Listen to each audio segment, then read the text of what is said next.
چند باتیں عرض کروں گا۔ پہلی بات یہ ہے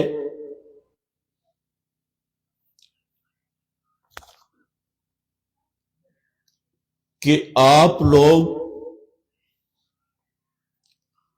سب سے قیمتی امانت اور سب سے بھاری امانت کس آدمی کے سپرد کرتے ہو جس پر آپ کو اعتماد ہو یا بالکل نہ ہو؟ تھوڑا بولو، بولنا گناہ نہیں ہے۔ سب سے بھاری امانت اور سب سے قیمتی امانت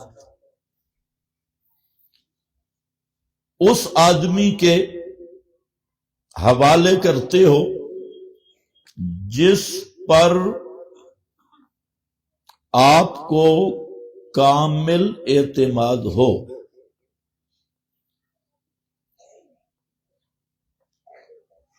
تو پھر سمجھ لو اس کائنات میں سب سے بھاری اور سب سے قیمتی امانت کا نام قرآن ہے۔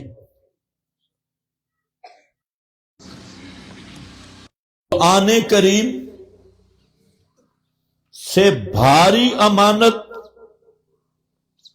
اور قیمتی امانت جب سے کائنات بنی نہ کوئی اور ایسی امانت آئی اور نہ اختتام کائنات تک آئے گی۔ یہ وہ ہدایت کا خزانہ ہے جو اول سے لے کر آخر تک کلام اللہ ہے اور نرا سچ ہے۔ تو یہ بات ماننی پڑے گی کہ اللہ نے بھی اپنی یہ بھاری امانت اور قیمتی امانت ان کے سپرد کی کہ جن کے باطن پر اس عالم الغیب کو پورا اعتماد تھا، اعتبار تھا۔ جب مخلوق اپنی امانتیں خائنین کے حوالے کرنے کے لیے تیار نہیں تو حکیم ذات جس کا ہر کام حکمت پہ مبنی ہے تو اس نے بھی اپنی امانت خائنین کے حوالے نہیں کی بلکہ ان کے حوالے کی جن کے متعلق اس کے علم ازلی میں تھا کہ یہ بندہ میری اس امانت کو اٹھانے کے قابل ہے۔ توجہ ہے؟ اور وہ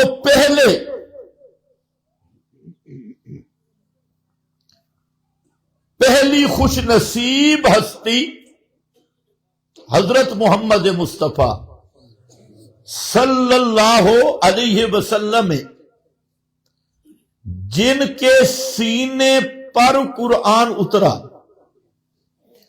نزلہ علی قلبک، یہ قرآن لوح محفوظ میں لدینا علی، لوح محفوظ میں اللہ نے اس قرآن کو سب علوم سے اوپر رکھا ہوا تھا، ساری کتابوں سے بلند رکھا ہوا تھا، اور وہ جو لوح محفوظ کی تختی تھی وہ بھی بڑی مقدس تختی تھی، اور براہ راست اللہ کی تخلیق کا شاہکار وہ تختی تھی۔ زمین پر بڑے بڑے ہستیاں آئیں، بڑے بڑے سینے آئے اور سینوں کی تختیاں آئیں، لیکن رب العالمین کی حکمت میں طے تھا کہ اس تختی کے بعد یہ قرآن جس تختی پہ جانے کے لائق ہے اس تختی کا نام ہے قلب محمد مصطفیٰ صلی اللہ علیہ وسلم۔ لوح محفوظ کی تختی سے یہ قرآن آیا نبی مکرم صلی اللہ علیہ وسلم کے دل والی تختی پہ، اور جب قرآن آیا آپ کے دل کی تختی، اور یہ قرآن ایسی بھاری امانت تھی، فرمایا لو انزلناہ علی جبل، اگر یہ قرآن ہم کسی پہاڑ پہ نازل کرتے وہ پہاڑ بھی ریزہ ریزہ ہو کر اڑ جاتا، گر جاتا، اس کے شکل اور وزن کا وہ بھی بھار برداشت نہیں کر سکتا تھا۔ یہ وہ تختی قلب محمد مصطفیٰ ہے کہ جس کے بارے میں اللہ نے خود فرمایا الم نشرح لک صدرک، کہ میرے پیغمبر ہم نے آپ کے سینہ مبارک کو اپنی رحمت سے کھول دیا، شرح کر دی، اس لیے کہ تیرا سینہ میری کتاب کا خزینہ بنے اور کتاب ہدا پھر زبان محمد مصطفیٰ اس کی ترجمان بنے، اس کا بیان بنے، اس کی تبیین بنے۔ اس لیے فرمایا یہ قرآن آیا پیغمبر کے دل کی تختی پہ، اور یسرناہ بلسانک، فرمایا میرا محبوب اس قرآن کو ہم نے آپ کی زبان پہ آسان کر دیا۔ تھا تو بھاری، سنلقی قولا ثقیلا، لیکن جب پیغمبر کریم کے دل سے زبان پہ آ گیا تو فرمایا یسرنا، یہ قرآن ہم نے آسان کر دیا۔ اور پھر آپ کے بعد اللہ نے اصحاب پیغمبر کو چنا، ان کے دلوں کی تختیوں پہ قرآن آیا۔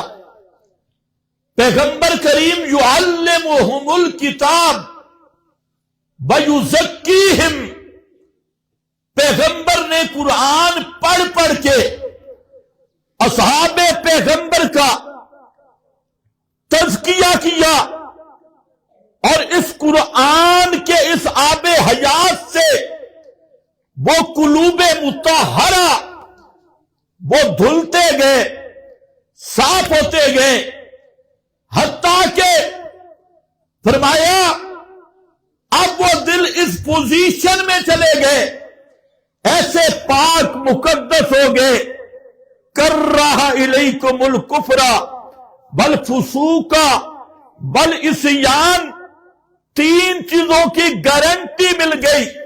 حبب الیکم الایمان، قرآن کی وجہ سے ایمان آیا، اور اس شان کا ایمان آیا کہ اللہ فرماتے ہیں تین چیزوں کی میں نے گارنٹی دے دی، کسی صحابی کے دل میں کفر نہیں آ سکتا، کسی صحابی کے دل میں فسق نہیں آ سکتا، کسی صحابی کے دل میں عصیان نہیں آ سکتا۔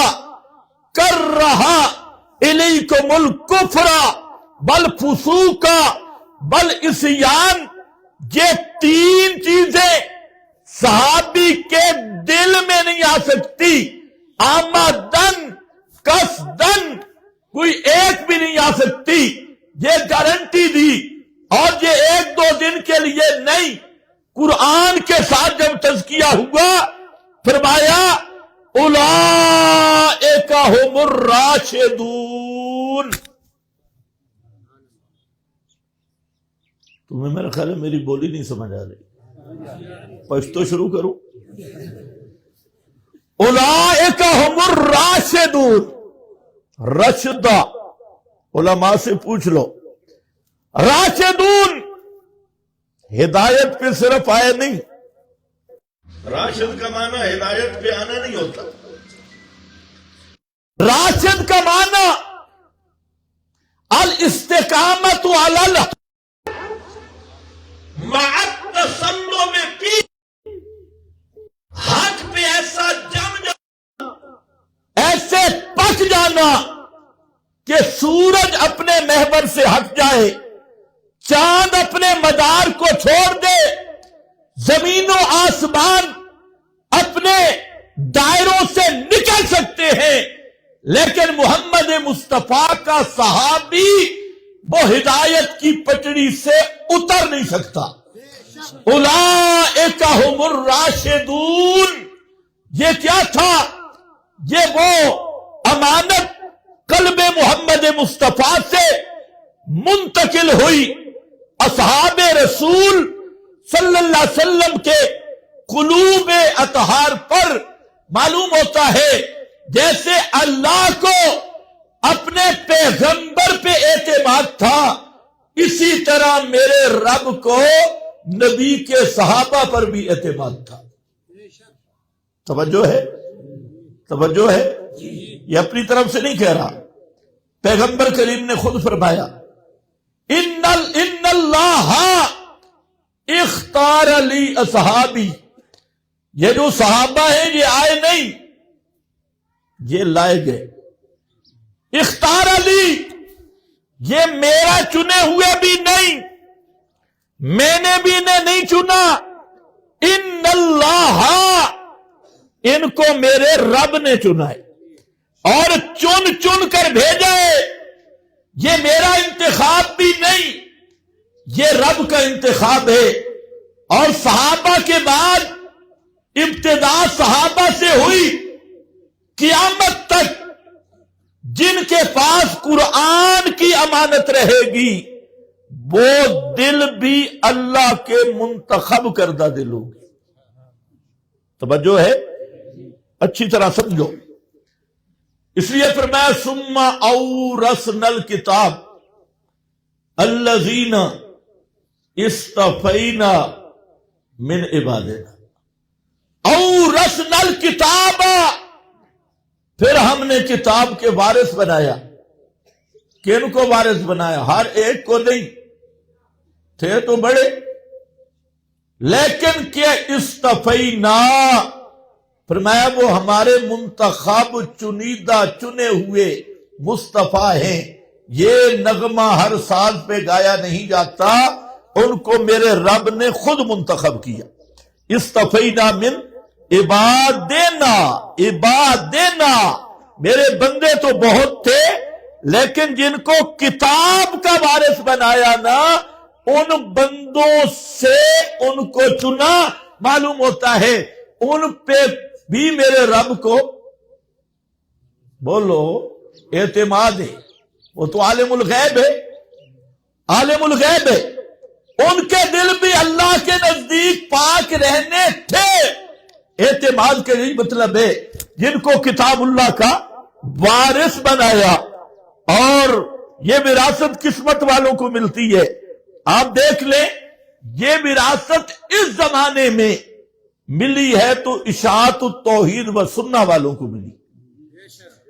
ہر فرقے نے اپنی کتابیں الگ بنا لی، ہر جماعت نے اپنی کتابیں الگ بنائی، اور دعوتیں دیتے ہیں، ہر فرقہ دعوت دے رہا ہے میری کتاب، میرے بزرگ، میرے اکابر، میرے مشائخ، میرے فلانے، اور یہ اشاعت التوحید ہے جن کی دعوت ہے لوگوں آؤ مرکز ہدایت، نہ میرے بزرگ ہیں نہ تمہارے بزرگ ہیں، مرکز ہدایت وہ کتاب اللہ ہے، اور کتاب اللہ کا بیان وہ حدیث محمد مصطفیٰ ہے، سنت رسول ہے۔ آؤ یہی وہ ترکہ ہے، یہی وہ امرین ہے جس پر پیغمبر نے گارنٹی دی، ترکت فیکم امرین، لوگوں دو چیزیں میرا ترکہ ہے، میں چھوڑ کے جا رہا ہوں۔ ایک چیز اولہما کتاب اللہ، پہلی چیز کتاب اللہ، پہلی چیز کیا ہے؟ بولو بولو شابش، کتاب اللہ، اور دوسری بس سنت النبی ہی، دوسری چیز پیارے پیغمبر کی سنتیں، دو چیزوں کا امین۔ فرمایا جب تک ان پہ قائم رہو گے تو گارنٹی سن لو، لن تضلوا، لن تضلوا، لا تضلوا بھی نہیں، لن تضلوا، جہان بدل جائے گا، تم کبھی گمراہ نہیں ہوگے، قیامت تک چلتے رہو تم کبھی گمراہ۔ یہ گارنٹی کس نے دی ہے؟ امام الانبیاء صلی اللہ علیہ وسلم۔ اور جب نبی گارنٹی دے تو یہ اللہ کی وحی سے گارنٹی ہوتی ہے، کیونکہ پیغمبر کی زبان پہ بھی جیسے قرآن جاری ہوتا ہے، پیغمبر کا فرمان جو گارنٹیوں پہ مشتمل ہو، بیان القرآن پہ مشتمل ہو، احکام پہ مشتمل ہو، پیغمبر کی ہر وہ بات وہ بھی وحی ہوتی ہے جس کو وحی خفی کہتی ہے۔ انزل اللہ علیک الکتاب والحکمہ، اللہ فرماتے ہیں دو چیزیں میرے محبوب میں نے آپ پہ نازل کی، ایک کتاب اللہ اور دوسرا الحکمہ، اس کتاب اللہ کا بیان، اس کتاب اللہ کی تفسیر۔ اور فرمایا ان علینا بیانا لتبین للناس، آپ کا فرض منصبی یہ ہے کہ آپ اس قرآن کو لوگوں کے سامنے کھولیں۔ قرآن کہے اقیم الصلاۃ، نماز قائم کرو، آپ نماز پڑھ کے دکھائیں، توجہ ٹائم بڑا کم ہے۔ قرآن کے اقیم الصلاۃ، آپ نماز پڑھ کے دکھائیں، لتبین للناس۔ قرآن کے آتوا الزکاۃ، زکوٰۃ ادا کرو، آپ زکوٰۃ کا نصاب مقرر کر کے خذ من اموالہم صدقہ، زکوٰۃ وصول کر کے لتبین للناس۔ قرآن کہے لوگوں پر حج ہے، آپ حج کر کے دکھائیں۔ قرآن کہے روزہ فرض ہے، آپ روزہ رکھ کے دکھائیں، اور میں گارنٹی دے دوں گا لقد کان لکم فی رسول اللہ اسوۃ حسنہ، اور میں شرط لگا دوں گا ان کنتم تحبون اللہ فاتبعونی یحببکم اللہ۔ اے لوگو اگر مجھے راضی کرنا چاہتے ہو اور مجھ سے محبت کرنا چاہتے ہو تو آؤ میرے محبوب محمد مصطفیٰ کے پیچھے چل کے آؤ، اتباع کر کے آؤ۔ الاتباع کما یکون فی الفعل یکون فی الترک، جو کام میرے محبوب نے کیا وہ کر کے آؤ، اور جس کو چھوڑا وہ چھوڑ کے آؤ۔ توجہ ہے نا؟ جب بھی کوئی کام کرنا ہو نا، تین چیزوں کی تاکید کیا کرو۔ پہلی چیز امام آمدی نے اصول میں لکھا ہے، پہلی چیز کہ یہ کام نبی پاک اور نبی کے صحابہ نے کیا یا نہیں، اگر نہیں کیا اسے دین نہیں سمجھنا۔ اور دین سمجھ کے نہیں کرنا ورنہ مارے جاؤ گے۔ دوسرا، پہلے کی مثال کہ نبی پاک صلی اللہ علیہ وسلم اور نبی کے صحابہ نے یہ کام کیا یا نہیں، پہلے یہ تحقیق کرنی ہے۔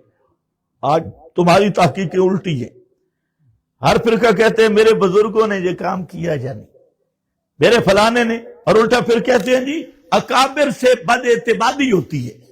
بھئی اکابر کس اکابر کو ماننے؟ اتنے فرقے ہیں۔ اکابر سے تحقیق نہیں ہوگی میرا بھائی، تحقیق ہوگی کتاب و سنت سے کہ پیارے پیغمبر نے یہ کام کیا یا نہیں۔ مثلا 12 ربیع الاول کو عید منائی یا نہیں، تحقیق تو کرنی ہے کہ نہیں کرنی؟ منائی یا نہیں؟ عید غدیر منائی یا نہیں؟ اپنی فوتگیوں پر کل 40 میں جمعراتیں اور تیجے ساتے کبڈیاں ہے، جو تعزیت پہ کبڈی ہوتی ہے، یہ کبڈیاں اور اس طرح کی چیزیں یہ ثابت ہیں یا نہیں؟ پہلے یہ تحقیق کر، اگر نہیں نا پھر اس کو دین نہ سمجھنا۔ دین سمجھے گا ایمان سڑ جائے گا، پیغمبر کی بغاوت کا الزام لگے گا اللہ کیا۔ جو بدعتی ہے وہ نبی کا باغی ہے، اور ہر مجرم کو معاف کر دیا جاتا ہے، باغی کو معافی مل سکتی نہیں۔ دوسرا، اگر تجھے سمجھ آ جائے کہ یہ کام کیا، پھر تحقیق کرنی ہے کیسے کیا، کیسے کیا۔ اذان آپ نے صحابہ سے دلوائی ہے نہیں، 6 مؤذن ہیں۔ اب میں اذان شروع کرتا ہوں، ذرا آپ دیکھیں ٹھیک ہے یا نہیں۔ اشہد ان محمد رسول اللہ، یہاں سے اذان شروع ہوتی۔ یار میں کہتا ہوں مجھے نبی سے محبت ہے، پہلے میں اشہد ان محمد رسول اللہ ہی پڑھوں گا، کیونکہ میں نبی کا عاشق ہوں، مجھے محبت ہے، مجھے جہاں سے شروع کرنے دو۔ ٹھیک ہوگی اذان؟ جی میں شروع کرتا ہوں اشہد ان محمد رسول اللہ، سارے کہیں گے بھائی نہیں۔ میں کہتا ہوں بھائی مجھے نبی سے محبت ہے، مجھے کرنے دو، مجھے تو اللہ کے بارے میں بتائی نبی نے، تو پہلے نبی کا نام کیوں نہیں لینے دیتے؟ تم سارے کہو گے نہیں۔ اچھا میں تمہیں اچھا تم گستاخ ہو، نبی کے نام سے جلتے ہو، نبی کے نام سے سڑتے ہو، تم نہیں مانتے۔